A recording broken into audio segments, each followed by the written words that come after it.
ก็ที่ถ่ายคลิปหนึ่งเพราะว่ามีอ่าทีมงานเพิ่นใหม่อีกคนหนึ่งครับสาวลาวอีกคนหนึ่งครับปากแดงตาแดง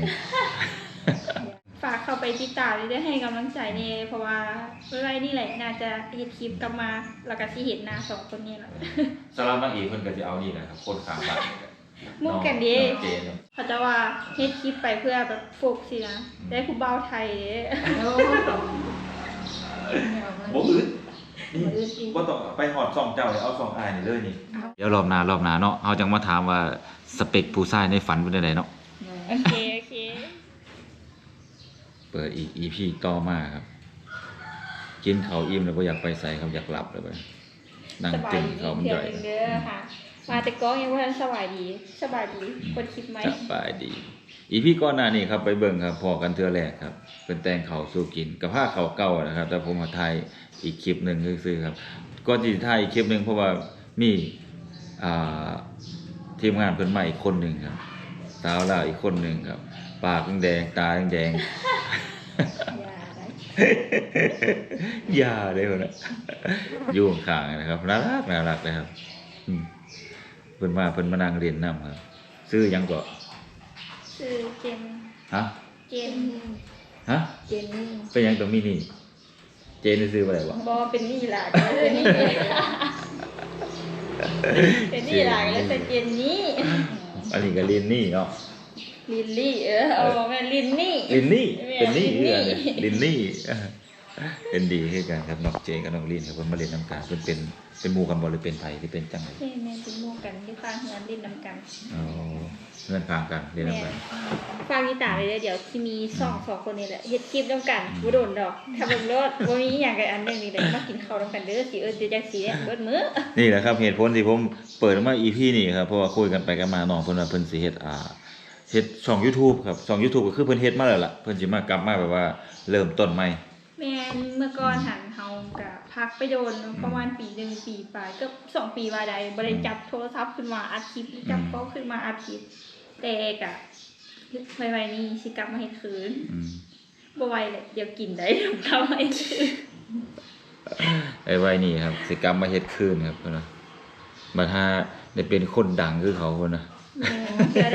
ได้ไปประกาศคืออายได้เป็นโล ได้โล YouTube ซื้อได้ซื้อหยังจะเอาซื้อเก่าน่ะบ่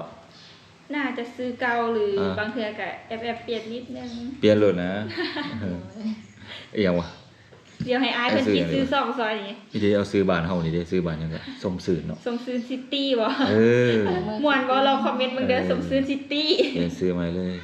น้องลินส้มสื่นบ่ได้เลย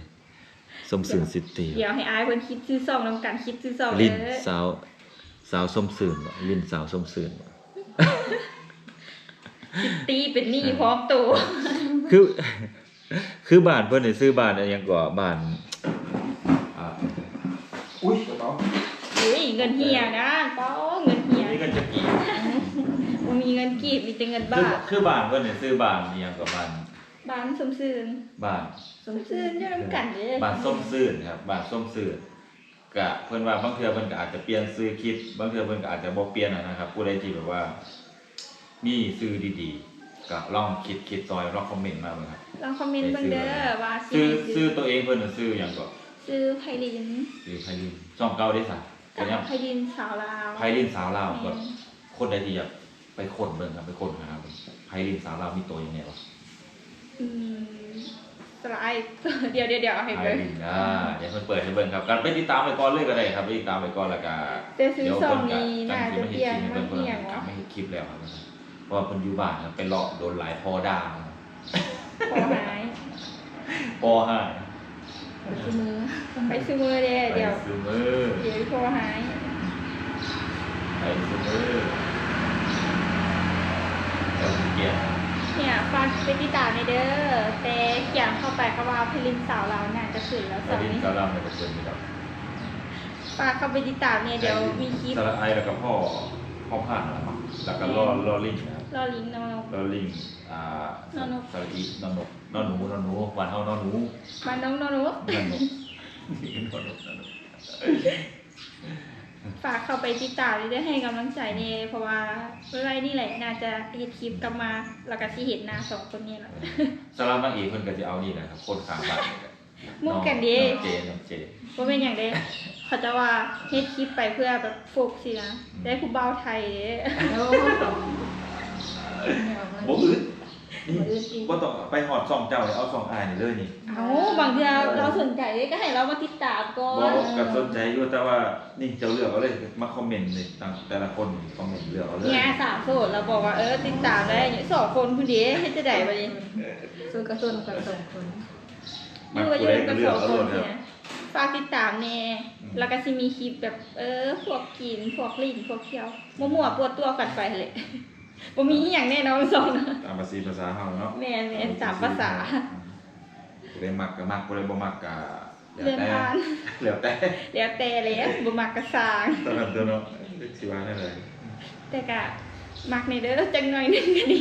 ก็อยากให้มักเฮ็ดคลิปก็ได้เฮ็ดมาก็อยากให้ FC เบิ่งนั่นแหละ แม่นค่ะแม่แน่นอนว่าจังใดก็มีคนติดตามอยู่ดอกสองอายเพิ่นนะ มี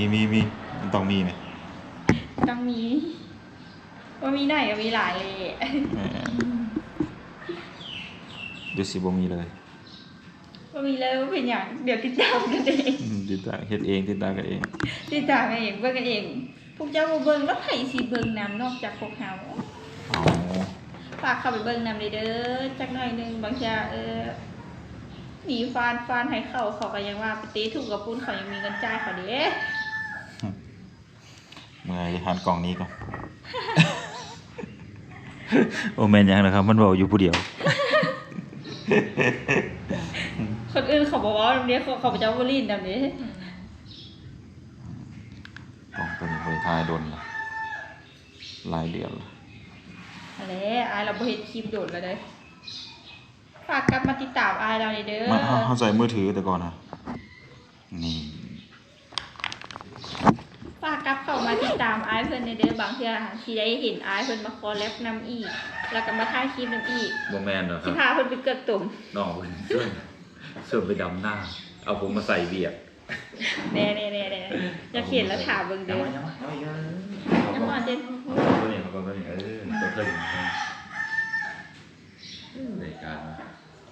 สิพาอายเพิ่นไปเกือบบวกคันมาอีกจังหน่อยนึงคันอายเพิ่นมาไวอ่ะฮู้จักกันไวแล้วนี่อายเพิ่นทักมาไวกว่านี้สิพาเพิ่นเกิดตุ่มตั้งแต่บุญบักไฟแล้ว น้ำมันน้ำไฟเป็นตัวเลย ตัวอย่าง แม่ยังบุญบักไฟบันกล้วยได้อาย ว่าผมเป็นขั้วเลยเกือบตัวเกือบบวกเลย น้ำมันน้ำไฟเป็นตัวเลย เอ้า มือใดมือใครผมด้วย บ่มั่นใจเดี๋ยวเบิ่งอีกเทื่อเพราะว่าเขา ว่าผมยุ่งเงินซะก่อนเจ้าฮักกันมาพอจะได้ บ่เป็นหยังรุ่นนี้นะ ไปเป็นที่ละสองที่ละนะหากระมานวาง แหน่อย่าบอกก่อนที่ฮู้ เอาคนจริงละ มีแต่ไปก็ไปกับพี่ทางไปอย่างเดียวครับ ถ้าติดตามเบิ่งคลิปน้องนี่ก็คือสิเป็นแบบนี้แหละไปเรานำกัน เขาเมียนเครื่องไม่พอ เดี๋ยวนะเครื่องเรียนก็ได้เป็นอย่างเดี๋ยวสิเป็นพักเข้าห้าง ว่าแม่ไม่ว่าต่อไปไหวกินนะแบบนั้นเดี๋ยวอุ่นกินได้จะได้มั้งเอ๊ะมันเป็นกุลสตรีนะมึงเห็นแบบว่า เดี๋ยวเพิ่นว่าอ้ายมาหาแล้วค่ะสิว่าไล่อ้ายหนีด้วยกันแม่นเขาบ่แม่นเด้ เมียนนะสิทายเขาเบิ่งหนึ่ง ไอ้เป็นหยัง ว่าเฮาดุเฮามันเฮาหยังแท้นี่นี่ ที่จริงอะนะนี่แต่กล้องซื่อ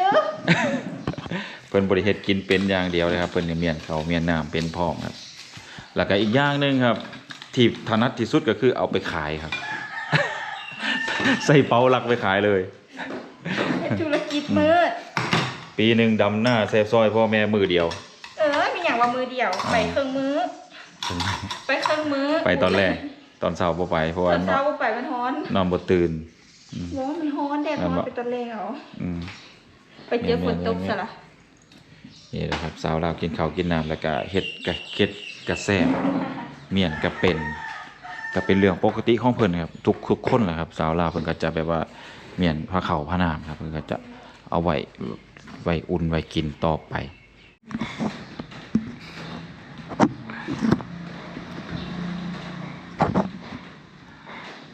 ให้ทุกคนเบิ่งคักๆครับตั้งกล้องครับ ผมสิหนีปะเพิ่นแล้วครับบัดนี้ อายเราสิเดินทางไปหาสาวท่าโทมแล้ว อืม ระวังเด้อระวังหัวแตกเด้อ เบื่อสาวปากสั้นล่ะ เราสิไปหาสาวทัดโทมแล้ว สิไปหาสาวทาโทมบัดนี้ไปหาดำนาอยู่ทาโทมซะก่อนวงรอบที่แล้วนี่ก็ไปเกี่ยวข้าวไปปั้นข้าวซอยข้าว อ่า ก็เลยสิไปนำเอาเงินค่าขายข้าว พยายามดำหน้าได้ตัวนี้นะ เออ ดำนาไม่ด ดำ ำบ่แม่นเหลือแต่อัน อ่า เป่าบ่จ้าเป่าก็ยังบ่เหลือนะหมอ ก็ไปขายเบิดเลยกระเป๋า เราไปซักมันตะเขาหันละ ก็ไปสักเบิดแล้ว สัก กะ ดำไปเลย รอบหน้ารอบรุ่นจังสิมาไว้น้ำใหม่ โอเค สำหรับ ถ้ามีโอกาสนี้ก็อยากให้อายเพิ่นมา เกลือขี้ เกลื ต้ อ ม ต้มนำ อ้ายบ่ได้กินหญ้าบ่ได้กินเฟืองคือเจ้าใด เราซ้ำกินน้ำกันอยู่นะ มีแต่พวกเจ้า2คนได้กินเฟืองกินหญ้า ไปแล้ว อันนั้นก็กำลังสิกินเนี่ยใกล้แล้ว กิน ใกล้ แล้ แล้ว ว อันนี้ เอากินแล้วบ่ เป็นหมูเลย อิ่มมาดีนะ อิ่มละโอ้ยคือใจหลายแต่ว่าผู้ใดคือให้กินเฟืองวะ เศร้า เอาสิบ่ไอ้ส่วนเจ้า2คนไปใส่สมบูรณ์อ้ายบ่ เดี๋ยวโอกาสหน้า เดี๋ยวมีโอกาสไปลิ้นน้ำ หญ้ากำลังเขียว เห็นแล้วนะ ช่วงนี้ยายกำลังเขียวอายเราก็เลยชวนไปน้ำ ไอ้เลี้ยงแบบบุฟเฟ่ต์เลยไอ้กินแบบบุฟเฟ่ต์เลยหากินตามผู้เอาลูกใดเอาเลยนะย่างหากินเลย ช่วงนี้ฝนตกยายกำลังเขียวเด้ไปน้ำกันสามคนคนละภูเด้คนละหน่วยภู คนละหน่วย หลายจะมูดเลย เนี่ยอายต้องหลายกันหมู ไอ้บ่กินหญ้าไอ้บ่กินอะ อายกินแต่เบื่อ เอาบาดไอ้มันแบบว่ามันให้เทคกระเดมันกระปุกว่าเฮ็ดเฟืองเป็นอัดก่อนไว้เด้ โอ้แบบ อัดก่อนไว้กายอยู่ไว้ในเฮือนในซ่านเลยไว้ในเราได้หยังไว้สีหนาบ่ต้องไปย่างหากินยากตากแดด เออ ก็เป็นอย่างเพื่อฝึกได้ฝรั่งเป็นผัวสินะ กับประมาณนั้นแหละ เดี๋ยวรอบหน้ารอบหน้าเนาะเฮาจังมาถามว่าสเปคผู้ชายในฝันเป็นจังไดเนาะ โอเคโอเค แต่อ้ายคิดว่าเด้อพวกเจ้าน่าจะมีล่ะสเปคผู้ชายในฝัน ฝันไว้ก่อนบ่มี ฟันไว้ก้อนนะบ่มี ฮะ ฝัน ไว้ก่อน ฝันหรือฟัน ฝัน ฝัน บ่นึกว่าฟันไว้ก่อน เอาเบาบ่ท่องก็จะทั่วกัน โอ้ แม่ ดอกเมื่อยดิเว้ย เบาบ่ท่องช่วงนี้เบาพูดไทยไม่ค่อยพอสัก อืมไปบัดนี้ซ้ำนี่ล่ะเมื่อย เดี๋ยวให้อายเพิ่นเดิน ร ทา อบ ง หน้ารอบ ไป รุ่นก่อนเดี๋ยวเตรียมตัวมาดีๆซะก่อนรอบนี้โอ้ย แม่ แตกเลย รอบนี้อายยังเขินอยู่รอบนี้อายยังอยากอายอยู่พอกันมือแรกยังอยากอายอยู่รอบหน้ารอบรุ่นจังสิมาก่อกวนใหม่อืม เดี๋ยวให้อายเพิ่นไปหาสาวพระโถมและรอบหน้าเฮาค่อยมาหากันใหม่อีกเทื่อนึงถ้าเบิ่งว่าอายเพิ่นสิได้มาก็คิดตมนำบ่บ่แม่นมาดำน้าบ่ จริงๆอายอยากไปหามันได้ครบคู่คนนั่นแหละแต่ว่าก็คือว่าแล้วก็ต้องทำใจ เด้อ มันหลายคนได้ซะบางเนี่ยกับมีบางนี้ก็มีว่าเด้ แหมระวังเด้อเหมือนเงินหัวแตกเด้อ ยิบสามเข็มมาได้แล้ว มันจีไปบ่ยิบ3เข็มตินอนอยู่ห้อง ICU หลับ กะโหลกลาวแล้วเนาะ กะโหลกแตกแล้วเนาะ แต่เพิ่นว่าจะอยู่บ่นึงคอยอยู่บ่นึง มือใดสิลาบ่แล้วก็มือใดสิลาเด้อ ลาความลมเด้อเอาไว้โอกาสหน้าพอกันใหม่ เออ บ่โอกาสหน้าดอกเดียวเห็นอายเรามาดำนาน้ำแน่นอนดอกเอ้ย